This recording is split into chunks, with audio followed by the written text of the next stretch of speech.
Good morning. Welcome back to another edition of Balanced Bytes. I'm so excited to be with you on today. Today, we're going to be talking about creating effective workplaces, creating some effective workplaces. This is part four of our Leading Well series. And do me a favor if you are tuning in live, or even if you're watching the replay, let me know that you are here. Say hello. Don't just be a passerby. um, I want to share with you that today is going to be really brief. I hope. I'm trying to keep things to our 15 minutes, but there are two major components when it comes to creating an effective workplace. And I just want to really quickly share a couple key takeaways before we dive deep into our topic on today. So, the two major components are your physical and mental workspace. And it's important for you to declutter both so that you can be more productive and have less stress. So I definitely want to encourage you to, when you are thinking about increasing your productivity and reducing your stress to make sure that you are addressing both your physical workspace and your mental workspace so that you can be as effective as possible. All right. So let's go ahead and get into it. Again, there's two major components to creating an effective workspace. And this is important. It's important for you to understand or to create a workspace that is conducive for you to be your most productive self. Because when you have clutter and distractions, they take away from your ability to get things done. Not only that, it can really increase your stress. I want to tell you a quick story before we really get into the deep part of this or the teaching. I worked for you probably heard me talk about this, but I worked for a home health agency for several years. This is the job where I worked 55 plus hours a week to just to try and stay afloat. Where in it, eventually or ultimately, I decided to walk away from it because I was stressed out, burned out, overwhelmed, all the things, and needed to make a decision to choose myself because I was on the verge of burning out. And I didn't want to find myself in a place where my body shut down because I wasn't taking care of it. So I made a bold decision to walk away from that job. But part of the thing that look, I was part of my own, I was part of my own demise. And what that was is I had a very cluttered workspace. I had a very cluttered workspace. I had files. Part of my job was to audit our patient files prior to billing. And I had files stacked up, piles and piles and piles across my desk. I had a credenza behind me that had stacks and stacks of files. I had stacks on the floor. I had paper and files everywhere. And so it's no wonder that I had to deal with a lot of stress because my environment, my mind was cluttered. So it made it very difficult for me to be able to focus on the things that I needed to focus on. Now, the environment that I had created, besides all the clutter, was really nice. I had word art on the walls that was positive affirmations, things to help keep me in a positive mindset. I had kind of set up this little sitting area in my office because I had a pretty decent sized office. I had set up a sitting area so that when colleagues would come in, if they wanted to sit down and be comfortable, I didn't just have the regular office chairs. I brought in my own. I bought my own chairs and brought those in. And I had pillows.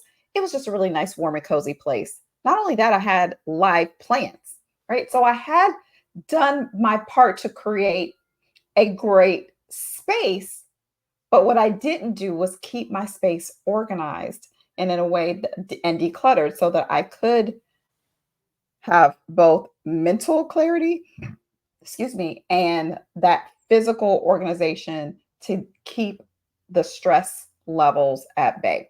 So, and I don't want that to be you. I don't want that to be your story. So, again, clutter and disorganization really can contribute to your overall stress and um, overwhelm, right?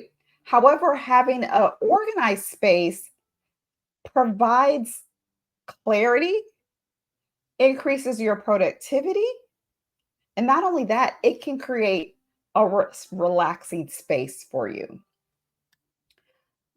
So let's talk about your physical space first. The number one key to creating an effective physical workspace is to set up your workspace in a way that fits your work style. When I first moved in with my father to care for him a couple 2 years ago, he already had an office space set up at home. He had a home office, but he has long since retired and wasn't really using the office space anymore, and told me, you can take over the office, do whatever you want to do in there so that it fits what you want. Well, he had two executive style desks in his office, one on one wall and the other one on the back wall. So essentially, like, there would have been a desk sitting in front of me and a desk behind me. Well, that wasn't conducive to the type of work that I needed. Both of those were more writing style desks. They didn't really, one was a computer, really a computer desk. So it was only enough space for a traditional desktop style computer with the slide out tray for your keyboard and all of that. And then the one behind, like I said, was an executive desk. It was more of a writing desk. Well, I need a combination of the two. I prefer an L-shaped desk so that I can have one space for my computer, for my laptop, and then another space for me to actually be able to write, because I'm very tactile. So when I write content, when I'm working on editing my book, whenever I'm doing any type of planning, I like to have a writing surface. And being able to have that in an L-shaped desk was helpful for me. So I had to completely reconfigure his office to align with my work style because it was set up for the way that he worked as a professor, right?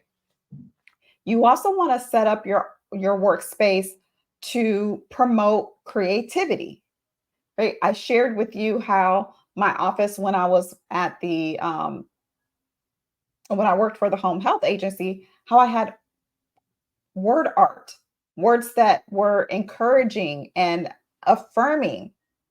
I had plants, I had comfortable chairs and pillows. I created this space where I could go, if I wanted to come from behind my desk, I could go sit in one of those chairs and just kind of think and problem solve if I needed to. In my home office before I got divorced, my home office I had a little corner with a cozy chair and a lamp where I would go and sit. And that was my creative corner. That was my corner where I would spend time doing my devotion and in prayer. I would journal, I would read. That area was a space away from my workspace that allowed me to have that time to really be creative and to think and get outside of my head, if you will, and more into my heart, right? So you want to create your workspace, your physical workspace, in a way that it create promotes creativity for you, whatever that looks like for you. You also want to set it up where you minimize distractions. This is especially important if you work from home. Like right now, my office currently is in my bedroom until I get a larger space.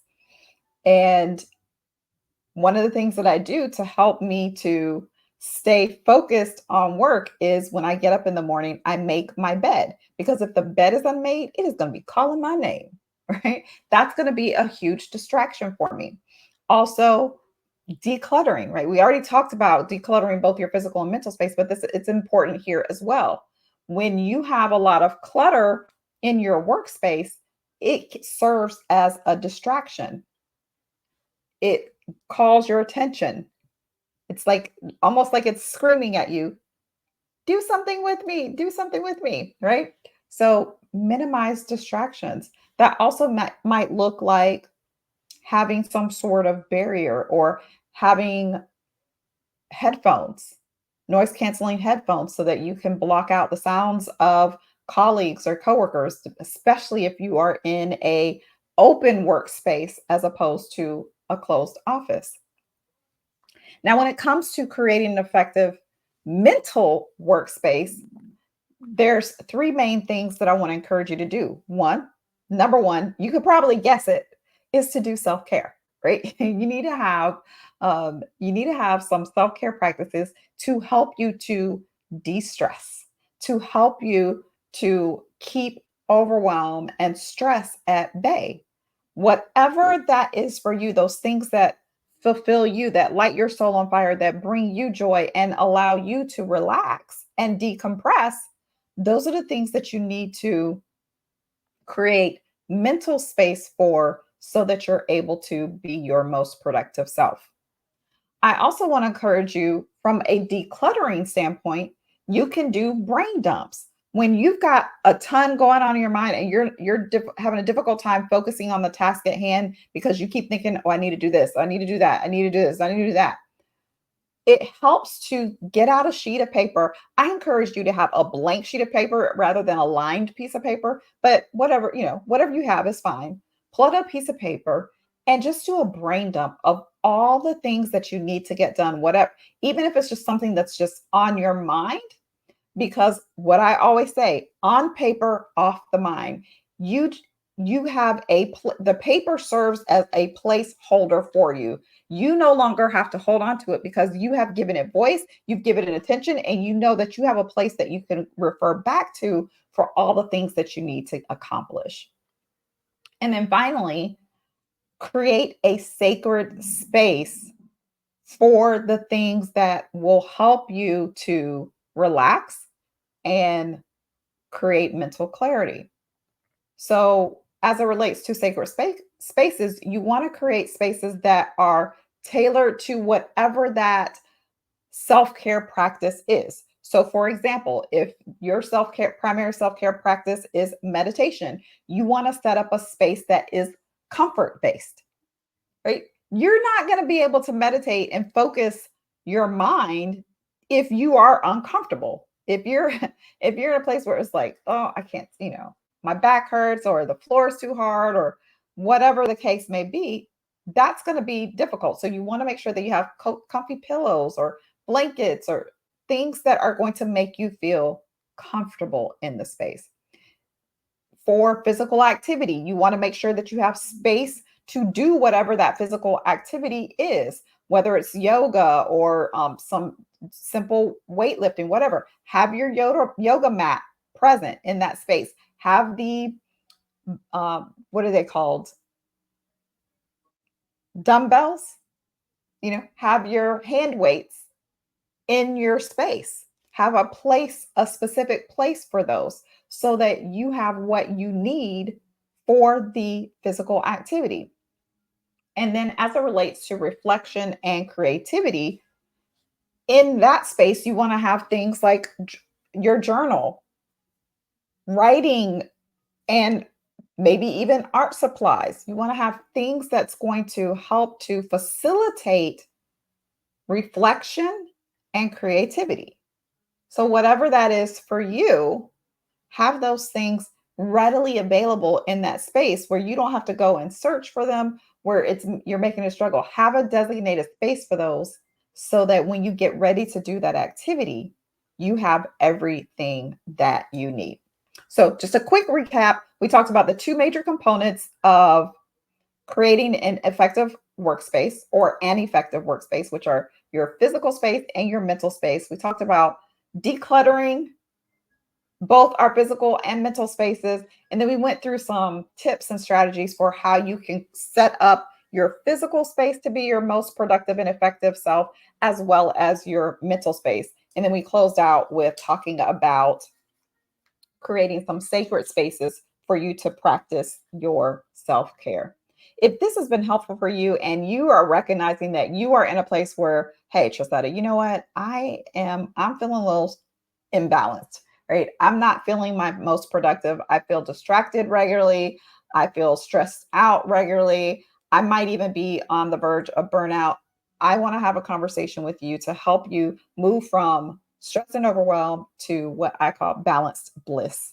So, if that's you, I encourage you to book a call with me. You can go to chatwithtrasetta.com and just find a time that works with your schedule. And let's hop on a call and have a conversation on how you can move from stressed and overwhelmed to balanced bliss. Have an amazing day. And as always, take care of yourself and each other. I'll see you next week.